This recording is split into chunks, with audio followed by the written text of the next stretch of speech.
بسم اللہ الرحمن الرحیم۔ السلام علیکم۔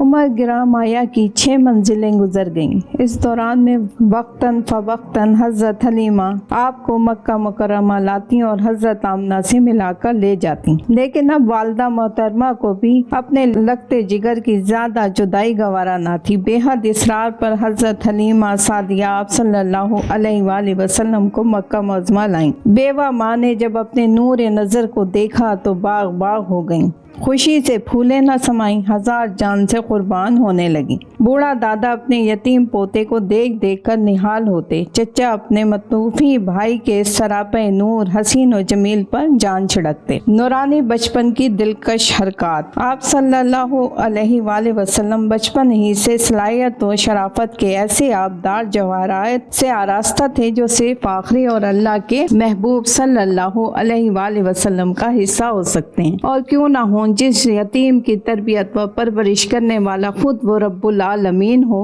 اس سے بہتر رہنمائی اور نگہداشت کرنے والا کون ہو سکتا ہے؟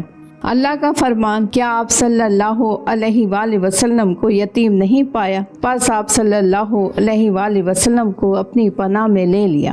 مدینہ کا سفر اور مادر مشفقہ کی وفات۔ حضرت صلی اللہ علیہ وآلہ وسلم کی عمر مبارک جب 6 برس کی ہوئی تو آپ صلی اللہ علیہ وآلہ وسلم کی والدہ حضرت آمنہ آپ صلی اللہ علیہ وآلہ وسلم کو لے کر مدینے گئیں۔ چونکہ حضور اقدس صلی اللہ علیہ وآلہ وسلم کے دادا کی ننہال خاندان نجار میں تھی، اس لیے وہیں ٹھہری۔ اس سفر میں ایمن رضی اللہ تعالیٰ عنہ بھی ساتھ تھیں، جو حضرت صلی اللہ علیہ وآلہ وسلم کی دایا تھیں۔ مورخین کا کہنا ہے کہ حضرت آمنہ اپنے شوہر کی خبر کی زیارت کے لیے مدینے گئی تھیں، کیونکہ وہ مدینے میں مدفن تھے۔ بہرحال 1 مہینے تک مدینے میں مقیم رہیں۔ واپس آتے ہوئے جب مقام ابوا، ایک گاؤں کا نام ہے، پہنچی تو ان کا انتقال ہو گیا اور یہیں مدفن ہوئیں۔ اللہ پاک کی اتنی رحمتیں اور برکتیں ہوں ان پر کہ جن کا شمار کرنے والے شمار نہ کر سکیں۔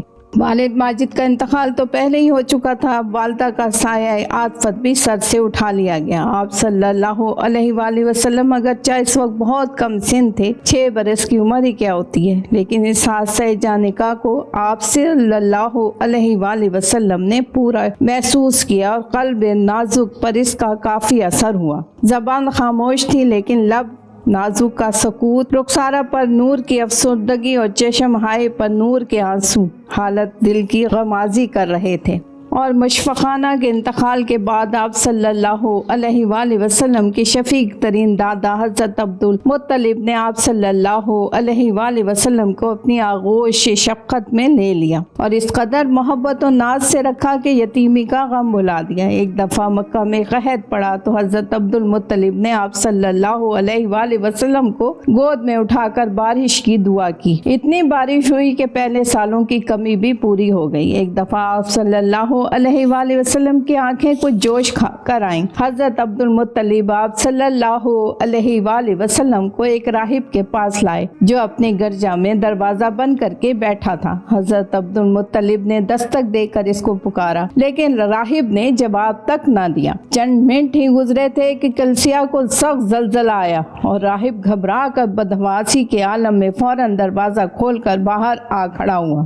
حضرت عبدالمطلب نے حضور صلی اللہ علیہ وآلہ وسلم کو سامنے کیا اور آنکھوں کا علاج چاہا۔ راہب سمجھ چکا تھا کہ کلیسیا کا لرز اٹھنا ایک ذی مرتبہ حاجت مند شخص کے بلانے پر بھی میرے باہر نہ آنے کی وجہ سے تھا۔ اسی وقت راہب نے غسل کیا اور اندر سے ایک پاک صحیفہ نکالا، اس کو پڑھنا شروع کیا اور حضور صلی اللہ علیہ وآلہ وسلم کی قدیم پیشن گوئیاں آپ صلی اللہ علیہ وآلہ وسلم کے چہرہ مہرا کے مطابق بتانے کے بعد حضرت عبدالمطلب سے کہنے لگا کہ اے عبدالمطلب، یہ لڑکا پیغمبر آخر الزماں ہونے والا ہے۔ اگر میں گرجا سے ذرا دیر اور نہ نکلنا تو یقیناً یہ مجھ پر گر جاتا۔ میں اللہ کے رسول کا کیا علاج کر سکتا ہوں؟ جاؤ انہی کا لہب دہن ان کی آنکھوں کو لگا دو اور ہمیشہ اس ہونہار کی خبر گیری باعث عزت سمجھو۔ حضرت عبدالمطلب واپس آئے اور آپ صلی اللہ علیہ وآلہ وسلم کا لہب دہن ہی آپ صلی اللہ علیہ وآلہ وسلم کی دکھتی آنکھوں کو لگایا۔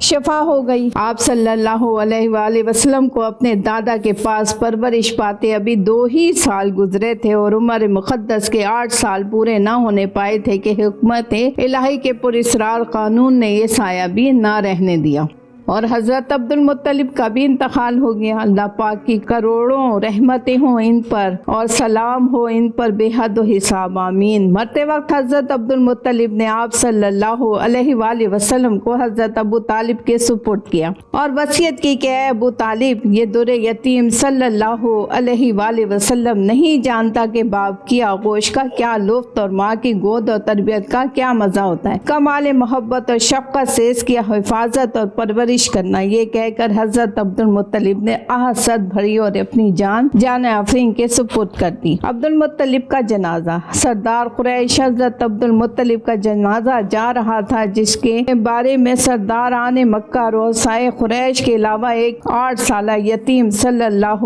علیہ وآلہ وسلم، در یتیم صلی اللہ علیہ وآلہ وسلم بھی سجم کے پیچھے گردن جھکائے چل رہا تھا، جس کا چہرہ شدت غم سے زرد تھا اور آنکھیں ساون بھادو کی گھٹائیں بن کر آنسوؤں کی جھڑیاں لگا رہی تھیں۔ جزاک اللہ۔